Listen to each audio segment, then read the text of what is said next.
our Michigan delegation as we salute two of our finest, Senator Debbie Stabenow and our colleague in the House, Congressman Dan Kildee.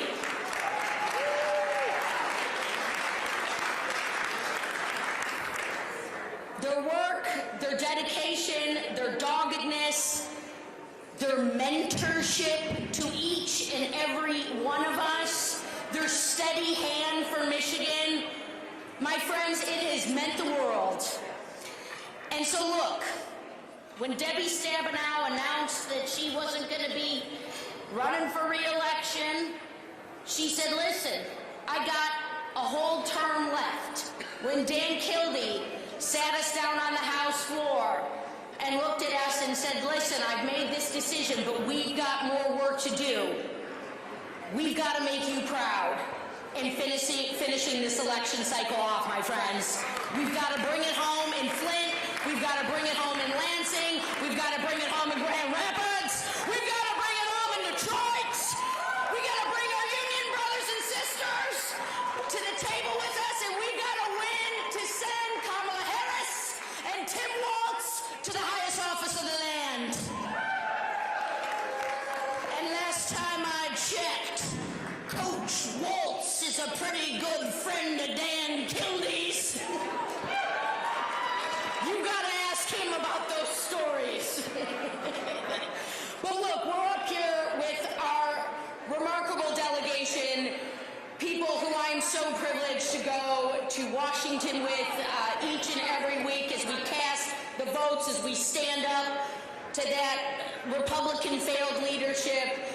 And we just heard from Congresswoman Debbie Dingell, but we'd love to bring you back up here again just to give a quick salute to our dear colleague, because look, there's been a little bit of a thing, folks, okay?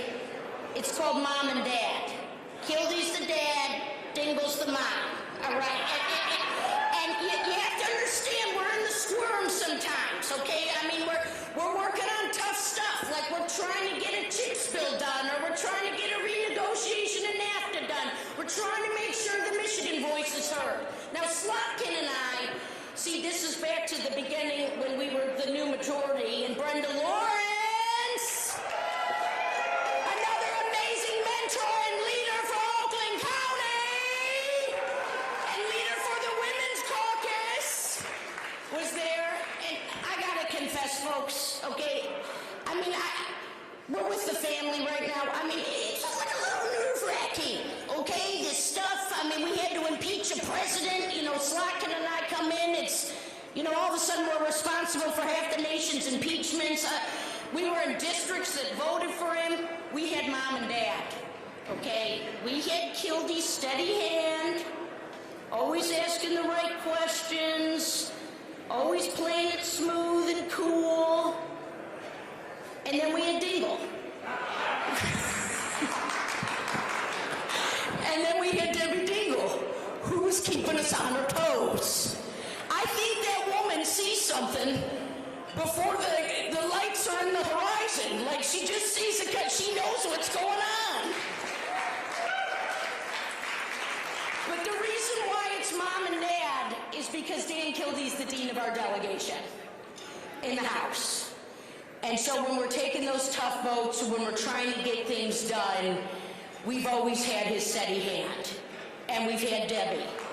And now Debbie will be our dean.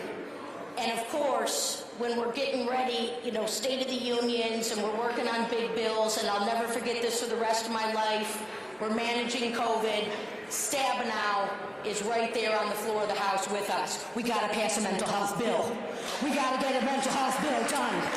We got to make sure these tax credits are right for the working Americans.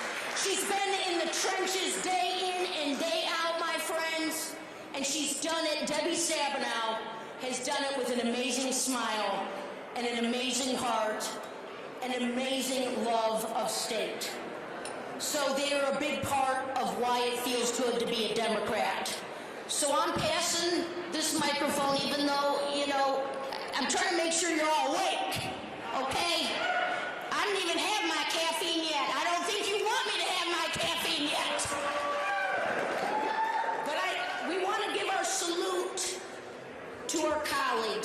To our leadership team, to Stabenow, to Kildee, these are big names in Michigan, and they are big names because they have been dedicated to the work of the Democrats, to the people, and to the delivery. So with that, Debbie Dingell.